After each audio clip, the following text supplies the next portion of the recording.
Hello, everyone. And our guest today made story as the first woman to lead the Botswana as the chef de mission at the Olympics. So she's a sport administrator, coach, author of Breaking Barriers, a woman in sports, and a passionate advocate for gender equality in sports. Please join me in welcoming Mrs. Ore Marakakgoro to Africa Talk Sport podcast. Ore, thank you for joining us today. How are you doing? Thank you, Mustafa. I'm doing so well. I'm so blessed. I'm so excited to be here. Yes.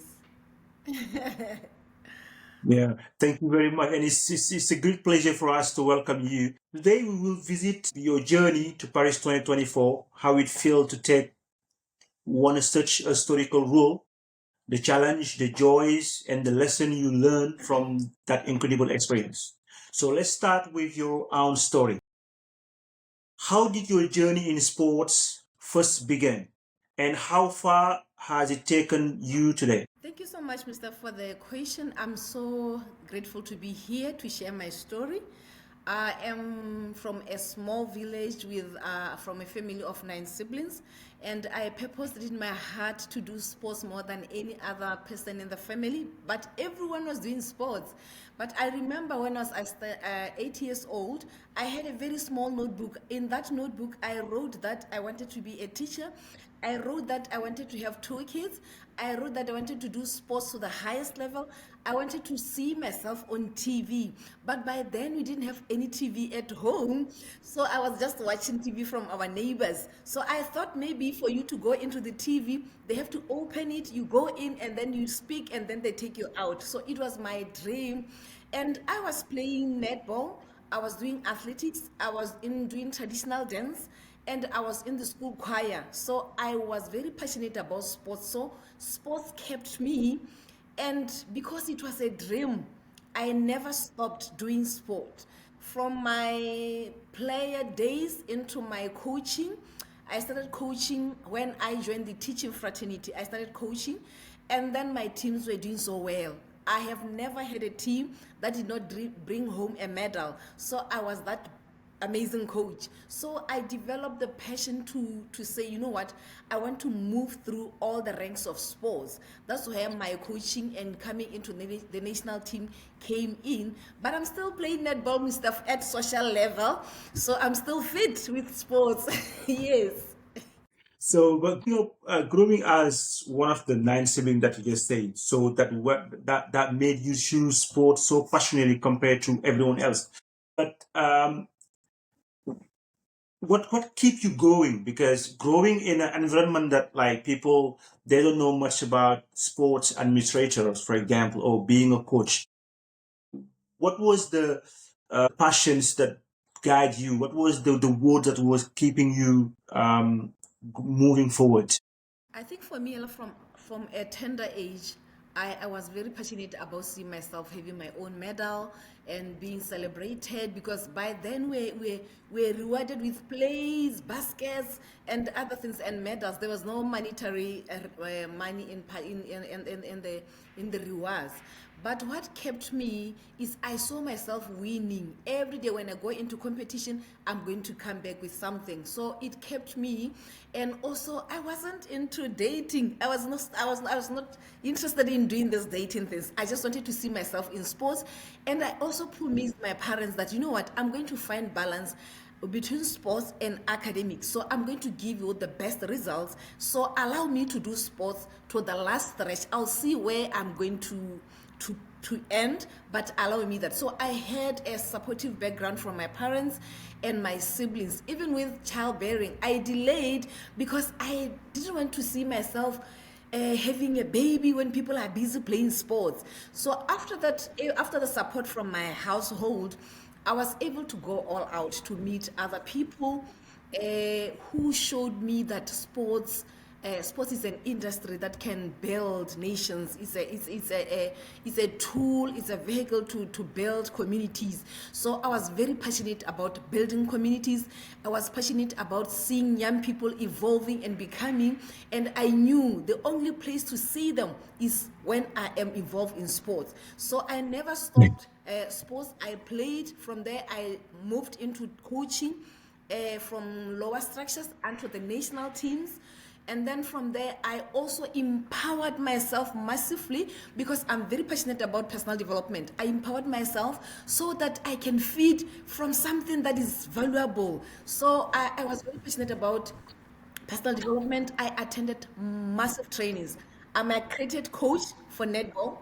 I am accredited TV and radio commentator because I even commented at the World Cup, the last stage of netball. So everything that I was doing it with passion, but I didn't want to get certificates and go back and rest. I wanted to get certificates and then impact the world with the knowledge. So that's why I transited through the ranks of sports from player, coach, commentator, administrator, manager, until I reached the Olympics. And also in between, I had opportunity to go into programs of character building and empowerment, which are part of the Olympic movement, because Olympism is about building communities. Olympism is about impact, is about bringing change. Because I loved seeing change, I took also that route to move around schools as a champion for the program. And you're going to laugh, Mustafa, how I entered the program. I was in a stadium and there was that communication that came through to say we need teachers who can do this program, but because of our financial constraints, we want the local ones. So I said to them, I'm going to be part of that. They said no. I said no, but I'm inside. You know what I did? I took a paper like this. When everything was typed, I wrote my name by pencil, then I faxed the information. So that's how everything started to unfold, and I kept so busy. So eventually they allowed me into the program. We were 21, and guess what? Out of the 21 people who were trained, I'm the one who is standing and I'm championing the program. So I went out with assertiveness and conviction in my heart that if I do these programs, I'm going to bring change, I'm going to impact the world. So that is why I'm still holding onto sports, because that is where I found purpose and I find excitement in seeing people evolving. Yes. Yeah, it's amazing how writing down dreams as a child can lead you to powerful life story like this, like yours, you know. And talking about, because you already talk about the program in school, helping young people building their character and life with purpose. But which of your past role as an athlete, coach, commentator, as you say, shaped you the most for leadership? I think all of them have shaped me. When I was still an athlete, I learned to become a team player. I learned so much about respect. I learned so much about availing yourself for opportunity. I learned so much to be a team player. And then I also learned so much about passion and following your dreams. And then when I moved into the coaching department, I had to help these young people to be able to pursue their purpose. I had to help them to find what excites them. I also had to help them to find balance between academics and sports, and also to help them to be able to live a life of purpose and to plan their life outside sporting career. And then when I went into commentary, that's where I learned confidence.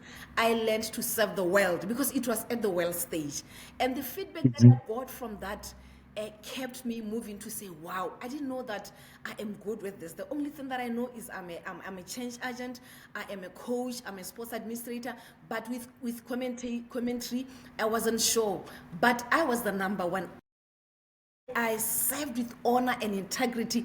And even today, I can still take the messages and go through them to say, wow, I served my country. And I was volunteering my services, Mustafa, for 2 weeks, doing 72 games live on TV and on radio.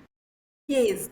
So I was building my, hey, you should be getting paid. I said, no, wait, I am building my profile, I am building a legacy for myself. So those are the things that helped me to go into where I am today.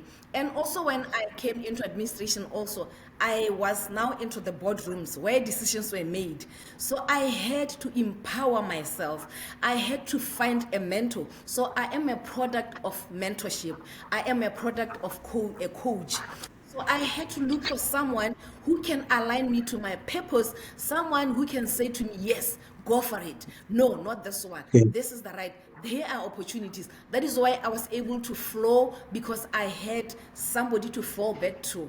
Yes. Yes, that's incredible, what you just said. And volunteering is part of the process, and building a future is one moment at a time.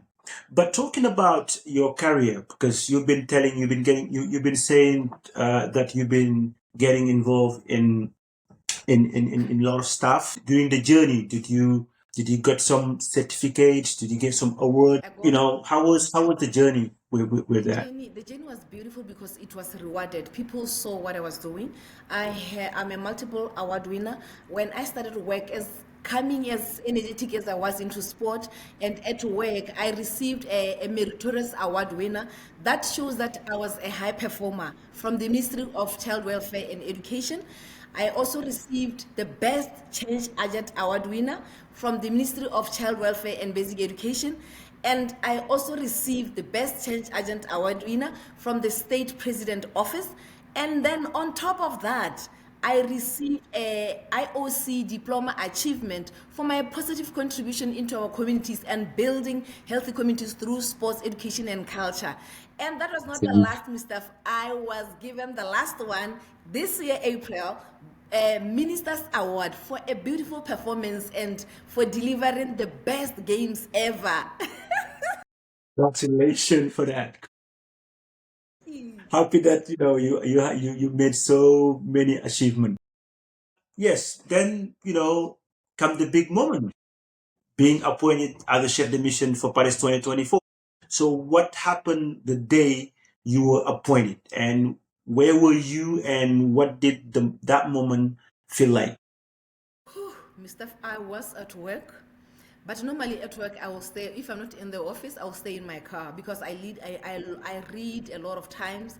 I listen to motivational talks. So I was just seated in my car minding my own business, and I received a call from a gentleman that I didn't even know. He said, "Is this Oreeditse Marakakgoro?" Mentioning my full names. I said yes. He said, "Yes, I'm calling from Botswana National Olympic Committee. I am asking you to check in your emails because you have just sent an email from the office." So at the back of my mind, I thought maybe it's the programs that I've been doing for character building.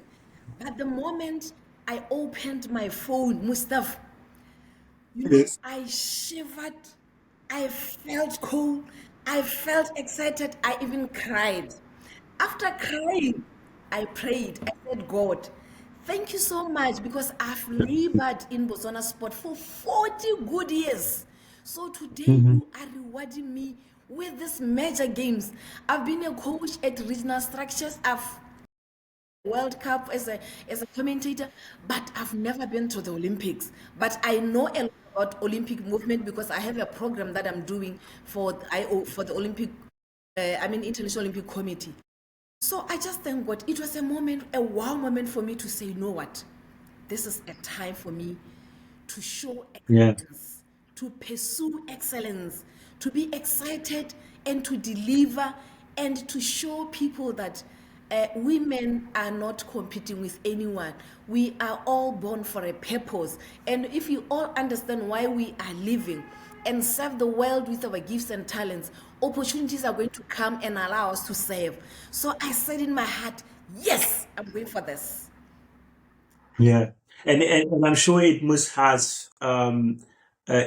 have felt like years of dedication finally paying off, isn't it?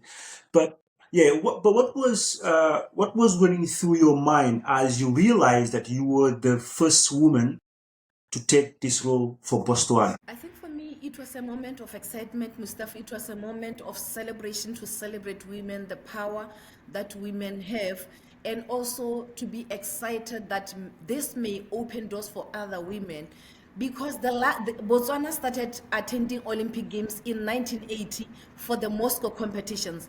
From since 1980 up to when I was appointed, the CDMs or the chef de missions have been males, but I broke the protocols. I made history. It was a historic moment for all the women. It wasn't just only about me. It was about all the women in sports to say, ladies, here is a moment for us. Let's all gather and Yeah. celebrate this, because this is going to open doors for us. It was a moment for us to celebrate and focus on the bigger picture, that now women are being recognized, women are being given opportunities, women are being Definitely. allowed to lead. Yep. And what was the very first action you took after hearing the news? I think because I've been running programs with them, I knew some of the officers from BNOC, and also when I received the news, I started by, like I said, I thank God, and from that I made an acceptance letter to say yes, I'm in, I'm taking the responsibility. Then from there I told my boss at work to say I'm bringing good news into our, because it wasn't only about me, it was also about him, because I was under his leadership as a man. So I was growing under his leadership. So I really want to thank this gentleman, Mr. Haribait, my former school head. He allowed me to become under his leadership together with his management. He was so excited and he supported me from day one up to today. But I've been transferred from his school, but he's still supporting me. And then I went to the office to just find out what's next. So they took me through the journey and I started running. I didn't waste any time. I started running and attending meetings, traveling for chef de missions conferences in Uganda. Yeah, Yeah, but like that's what I was going to ask you about the approach of preparation for Team Botswana. What were the top priorities? Because we know when we come to the games, there's some reality, problem of accreditation, the transportation. Sometimes you can have athletes leaving abroad. Sometimes the connection between the coach, the officials. How did you make sure athletes, coach, and official were ready for the game? I think for us, we had a bit of challenge because we assembled the team very late. But nonetheless, because I was not an outcast into sports, I already knew some of the athletes from junior teams. I already knew the official, the management that I was assigned to the work with. So it was easy for us to talk even outside the formal gatherings. But at the end of the day, we were able to meet because I had a vision to see a balanced team, that everyone has got a sense of belonging and a sense of ownership into the team. Because when you are appointed as a leader, it doesn't mean that you are special. You should allow the people that you are leading to be part of the leadership and to take full Definitely. responsibility and to have Yep. your back and to trust you. So I had that passion to say, I want to advocate for this athlete so that they are happy, their mental health is taken care of, they go for trainings in branding and interviews, so they are set to go to the Olympics in as a full package. And lucky enough, I was given the best management, Mustafa. I was blessed because I prayed to get the best. So I was given people who are highly decorated, who have been traveling with the teams, and they allowed Mhm. me to lead them with honor and integrity. Yes, we are all leaders Yeah. of the team. Yeah, but what was the big challenge? Because from my own events experience, Yes. uh, at a certain stage, it can be very demanding, like in the logistic, accreditation, flights, equipment, and it's a really huge task. But how did you uh, prepare or overcome all of that? I think for me, I was lucky to be appointed 3 years into the games. I was appointed in 2022, and I was Okay. able to go. I was part of the high performance and team preparation committee. That is kind of the LOC that was preparing the team for the games. So I went through everything with them. We planned together to see that everything is intact. All the logistics are done so well. And also my secretariat and the people that I was working with from the office, they were oiled machines into the games. So everything was just there. They were doing the work because I had a challenge that I had to balance my full-time job and the assignment. So I was not relieved from my full-time job. So I had to find balance. So there were times that there were some conflict because immediately after my appointment, when we get closer to the games, I was transferred nearer to the offices. I was juggling between 6 things. This one, I want women to listen attentively, because we are living in a patriarchal society where people believe that we belong to the bedroom, we belong to the kitchen, we are not supposed to take roles of responsibilities. Mhm. Before I was into the assignment, I was studying. I went for further studies. I was self-sponsoring myself for a degree course. So I was doing my second year when I was appointed. So people said, "No, can you freeze your studies so that you'll continue?" I said, "No, I'm doing it. I want to go to the games as a graduate." Because I was doing a course on leadership and change management. So I wanted to go and try my skills with the games. So when Yeah. I was doing my studies, my full-time job, my family, I had a business that was paying for my school fees. I also have Mhm. God to be in the presence of God, because He gave me everything. And then it was Mhm. me to love myself back and the assignment. Yeah. So I had to find balance. But let me tell you the good news, I sailed through everything. I graduated before I went to Paris. I was able to do everything, and I also brought home the Olympic glory, because I focused on what matters most. And I had the best support from the office, the best support from my family, the best support from my mentor and my friends. So we were like this. Yes. So that's wonderful, the way the process, the way you proceeded, because you make sure before even to landing in Paris, you were ready on in all the aspect that whatever you need, you get it before you go to Paris. But how important was teamwork with other African NOC and partners?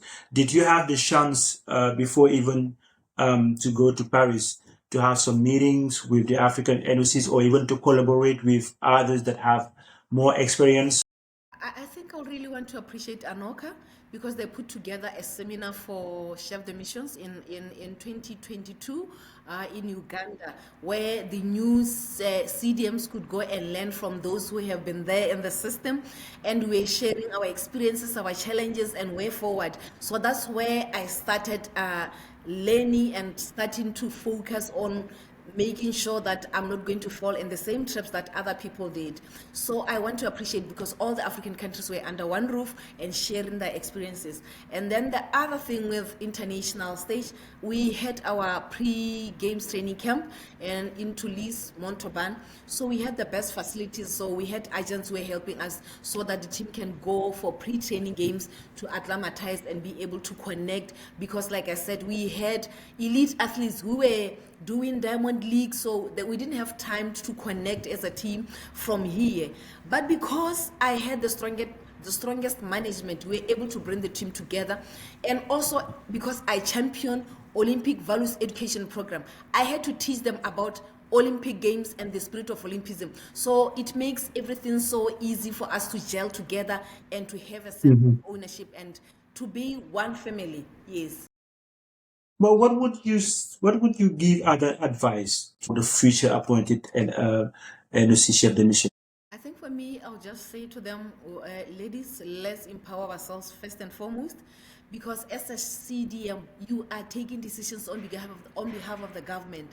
If you're going to make mistakes, that means the whole government is doomed, the country is doomed. So you need to empower yourself first. Personal development is very key. Number two, find a mentor so that you can learn from people who came before you. And also allow yourself to be teachable and coachable.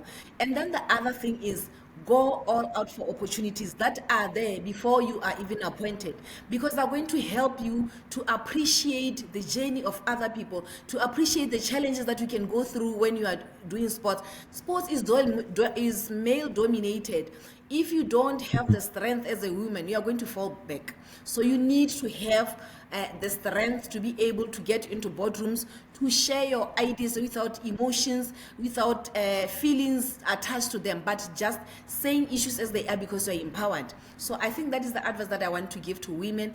And I'm also going to say to men, let's support the women that are being appointed. And also women, Yes. let's come together and support one another. To the women, we are never meant to compete with men. Let's come into the boardrooms and share opportunities, because we are never created to compete with one another, but to complement each other.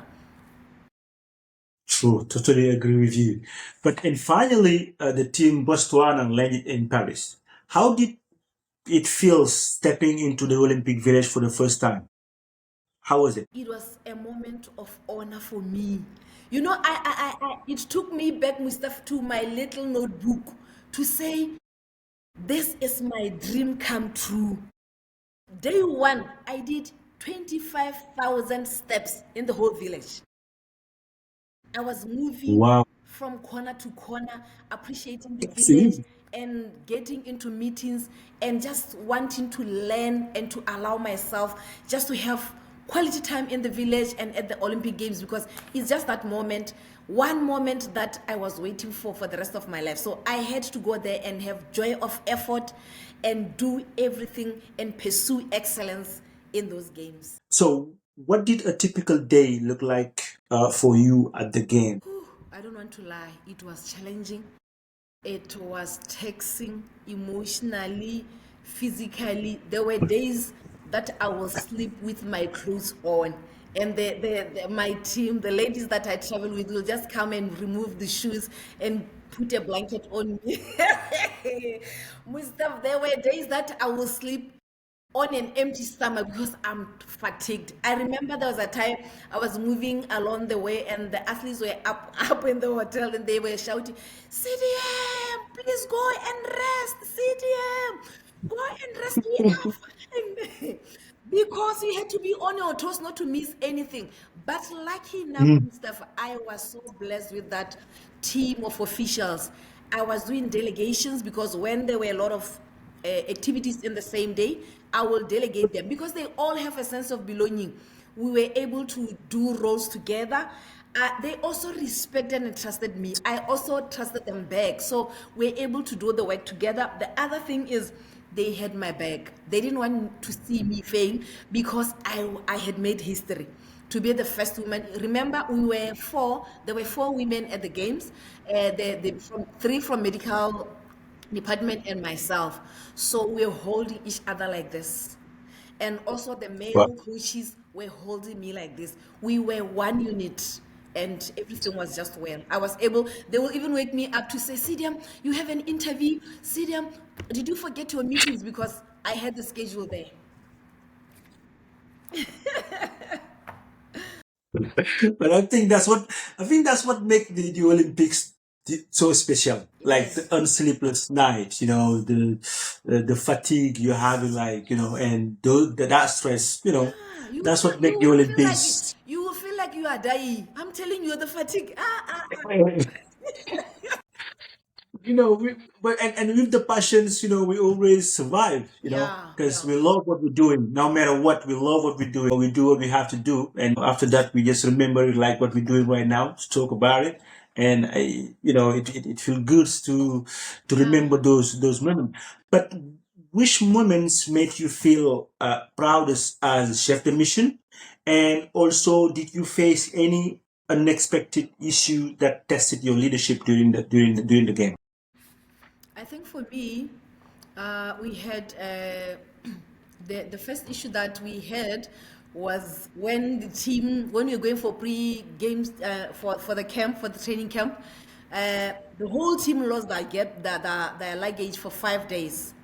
So that was a test for me to say, you know what, lady, stand up on your feet and make sure that the team starts training, the team does not lose focus. So that's where I was tested, and that's where I wanted to see how the team, tell you the truth, they took everything like grown ups. We clown about it. We even had the time to go to the shops together to go and buy some stuff so that they can use before the luggages came. And it was just a beautiful thing that we were able to manage it together with the athletes, because there was a lot of consultation, there's a lot of talking, there's a lot of talking to each other to say, guys, this is a situation we are all in, so we need to level up together. Yes. Yeah. But what are some moments or even anecdotes from the village that will stay with you forever, or even anecdote that you think about it and you just laugh, like those crazy anecdotes during the game time? I think for Share me, some, share some with us. Share some with I us. think for Listeners me, want to listen to I that. think for me, Mustafa, if you can ask people in Paris, in the village, they will tell you that Botswana had a crazy CDM. I was dancing every day. Even if you can go into my TikTok, you will find me dancing. So my team was dancing. We were called the dancing machines of Paris. Every day we were singing, dancing, singing. You know, as the stadium, you are given a special car, a dedicated car. Do you know I had two cars? I never used them. I was always in athletes on the bus, or I was using TX to take me to the stadium and back. I never wanted to be taken like somebody who is very special. We also, there was something that's also funny that happened at the pre-training games. We got lost and we moved into the highway. We were walking in the highway, so there were cameras there. So the police officers saw a crowd of people wearing the same clothes moving together in a highway. So they came with the alarms. But you know, we contained it. I'm just saying it now. Nobody knew about it. We said, no, we don't have to share this team. It's our little secret in the camp. So they were laughing at us. They even took us to the train because we were looking for the train for the train station. And also there were moments where we will just do some mental therapy. I remember the psychologist said, Ken, today we are going to just relax and we want to draw anything that comes into your mind. So I wanted to draw an Eiffel Tower, Mustafa.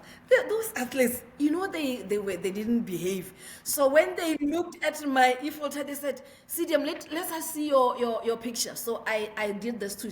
They said, this is not Eiffel Tower, this is electric wires from Botswana.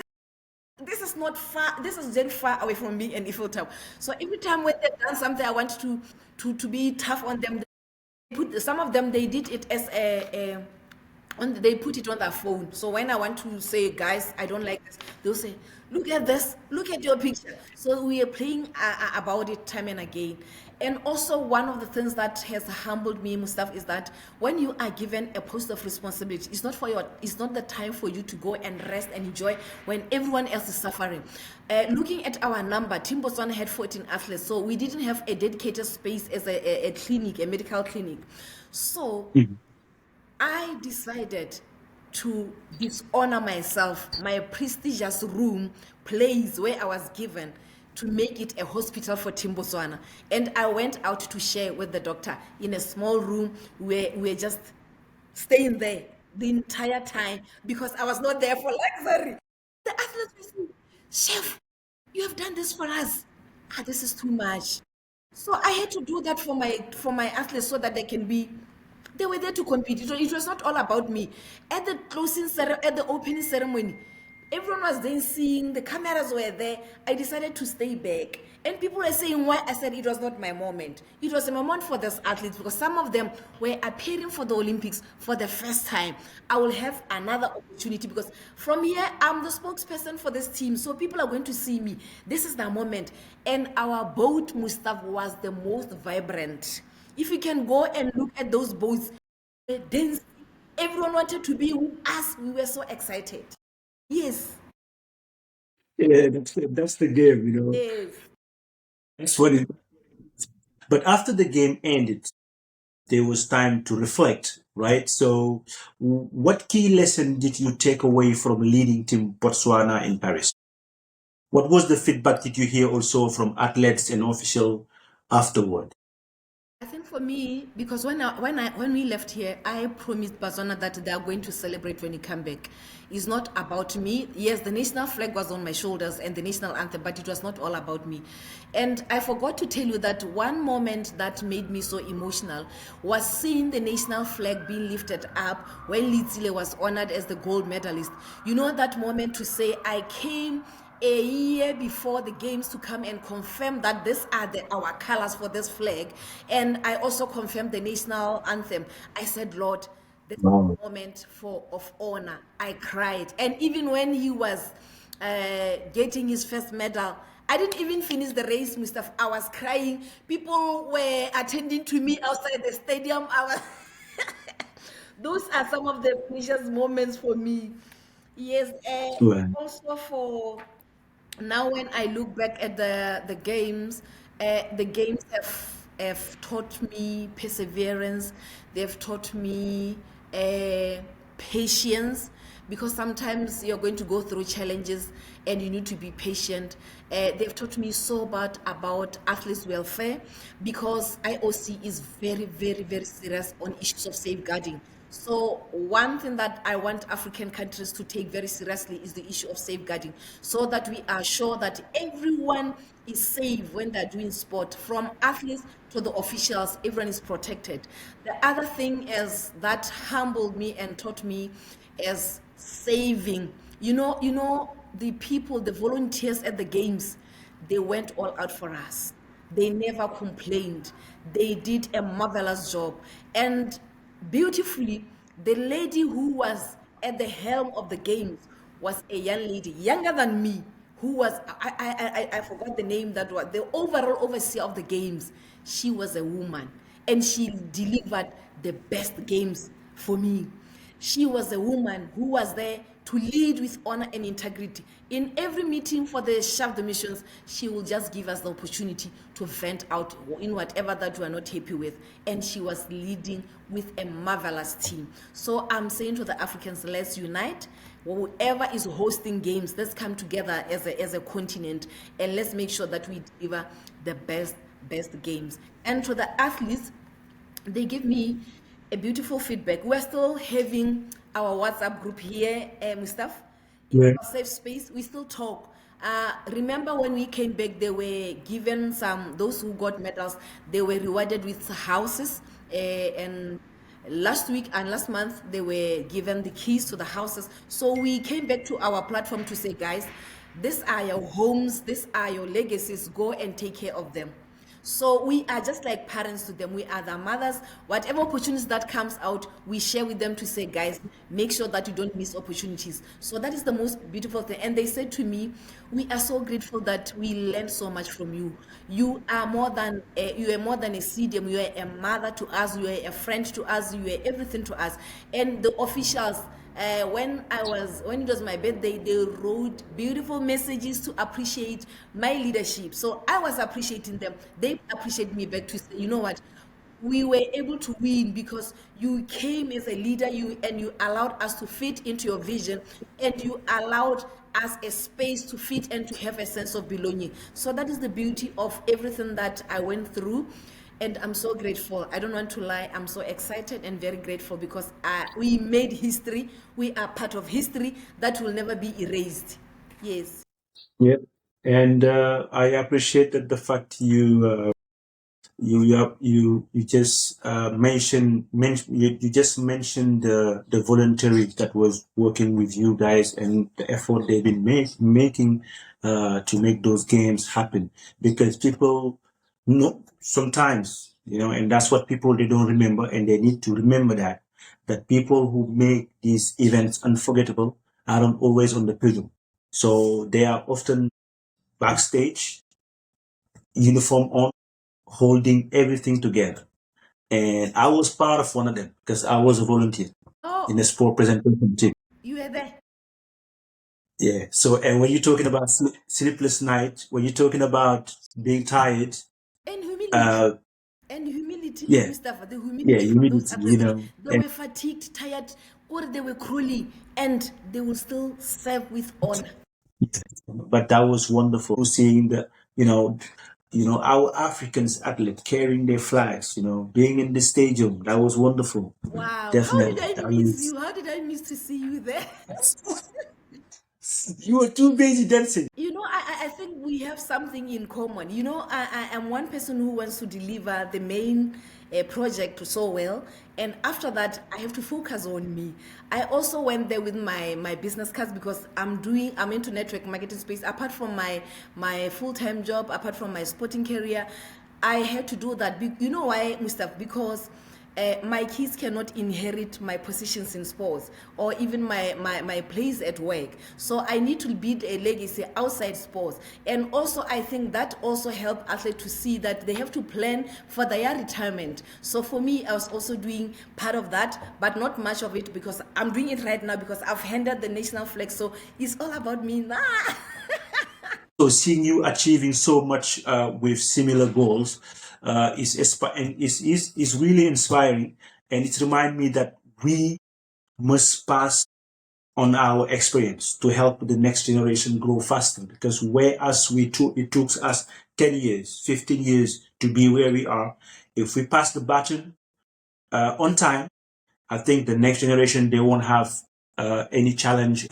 And it's very important to share those experience and to make sure whoever is interested in the sport management one day gonna see a video of Ore talking about her experience, will be inspired and will say, okay, myself too, I need a notebook, I need to put my dream on, and I will make it, happen in the near future.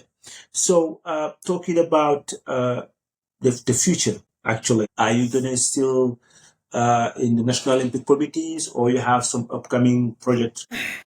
I belong to the NOC here because I'm championing the Olympic Values Education Program that they want to take to schools. So being a teacher and championing it is very easy for them to penetrate into schools. So they've given me that responsibility to move around schools, to impact schools, and also to train teachers so that I'm not the only one who's doing it. So I'm still busy with sport, but not doing it like going to the Olympics, what. If they give me another opportunity, I'll take it with both hands. But for now, I'm into character building. We need to build these athletes before they go into national teams. They need to understand the values of respect, fair play, because there's a lot of doping cases in Botswana.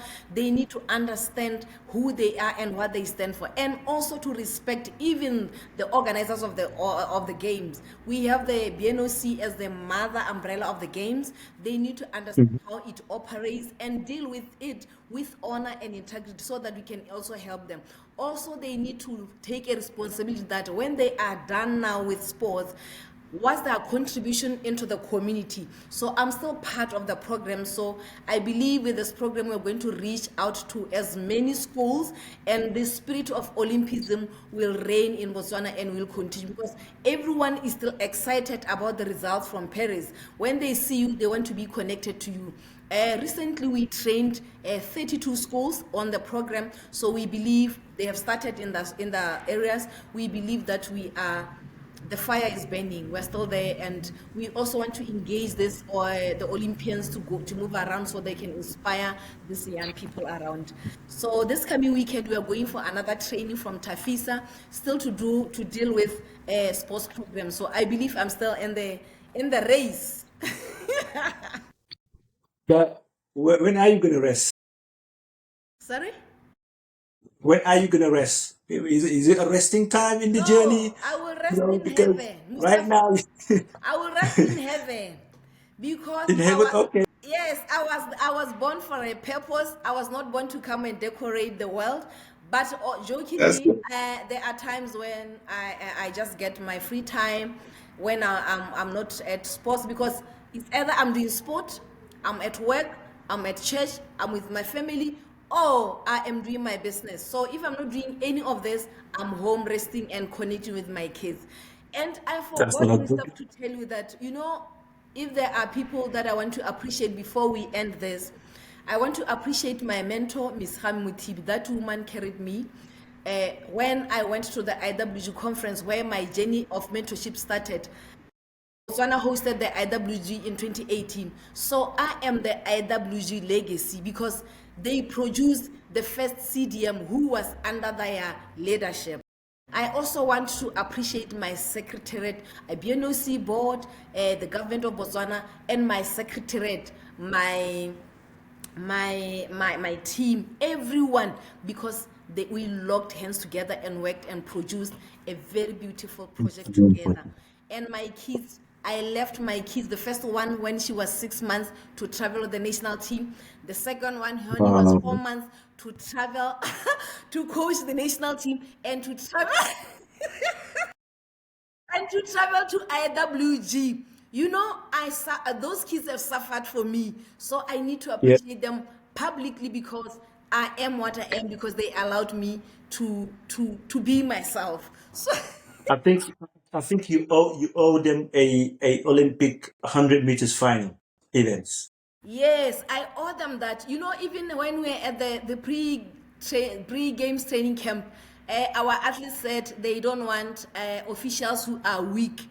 They decided to make a schedule for us that every morning all officials should go for training. So we're doing morning walks every day. When you come late, they punish you. I remember there was a day that I had a meeting in the morning and I arrived late at the training. So I was punished with 400 meters. I had to do it because we just started.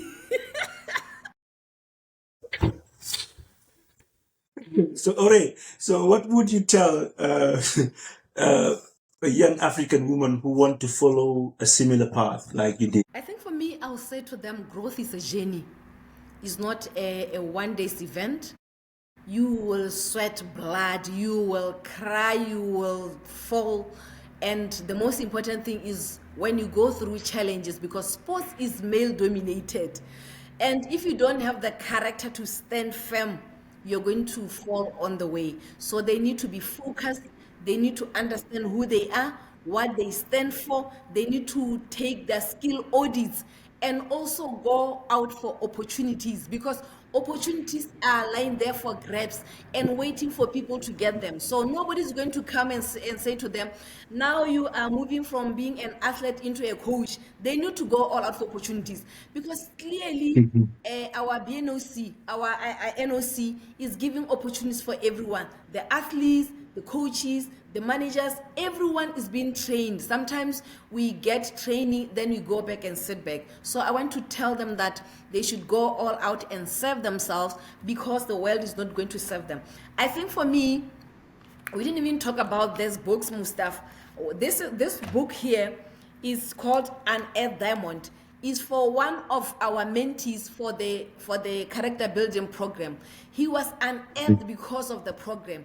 Now this guy is an author, and he has also started an academy, a tutorial academy. So he has a school. Young as he is one of the champions. He is a certified mentor, youth mentor, and he has won awards. So that is what the NOC is doing with the program through me and through the office. So we are impacting the world using sports. And this one is my book, Breaking Barriers, a Woman in Sport. I wrote this book before I was even appointed the chef de mission, because I wanted people to know my story in sports, because some people will think that it's easy to see yourself where you are. I was sharing the challenges, the opportunities that I saw, but I'm so grateful that I was able to pen it before my appointment. And I also got feedback from people, because at the back of this book, I gave people that I've worked with an opportunity to share how I've impacted their lives, and the feedback is so Yeah. amazing. So I really want to thank God, and I want to thank sports, BNOC, BISA, Netball, all the sports organizations that have built me and allow me to take the fire into the communities. Yes. That's wonderful. And what is the last message for young athletes, a coach, and future leaders listening to this podcast? I think for me, one message, I will take it from my book, that everything is possible for all, regardless of our gender, religion, and political differences. Everyone deserves equal opportunities. So when we get those opportunities, like the Olympic movement, their vision is to see a peaceful world. Let's all come together as athletes, as parents, as coaches, as organization, to build the world through sports. And to the athletes, let us play clean. Clean sport is integrity. And to the coaches, let us take care of these athletes. Let us act like parents and guardians to these athletes. And I think for the parents, let's keep supporting our children, and let's allow them to pursue their dreams. And to the other organizations and the sponsors, let's come on board well on time to prepare our teams, so that they can be able to deliver and be rewarded accordingly with the right resources. So I also want to thank Botswana National Olympic Committee for having trusted me with this massive role, and I have delivered. I've made them proud, and I believe that I'm very proud. And my team, cheers to the dancing machines of Paris 2024. We are proud, proud history makers. But thank you very much. Thank you, and thank you, Ore, for sharing your story with us. 1 year after Paris 2024, your journey is still inspiring leaders across Africa. And to our Africa Talk Sport podcast community, follow us on social media, share this episode, and stay tuned, because trust me, we are just getting started. This was Africa Talk Sport podcast, and see you in the next episode. Thank you very much.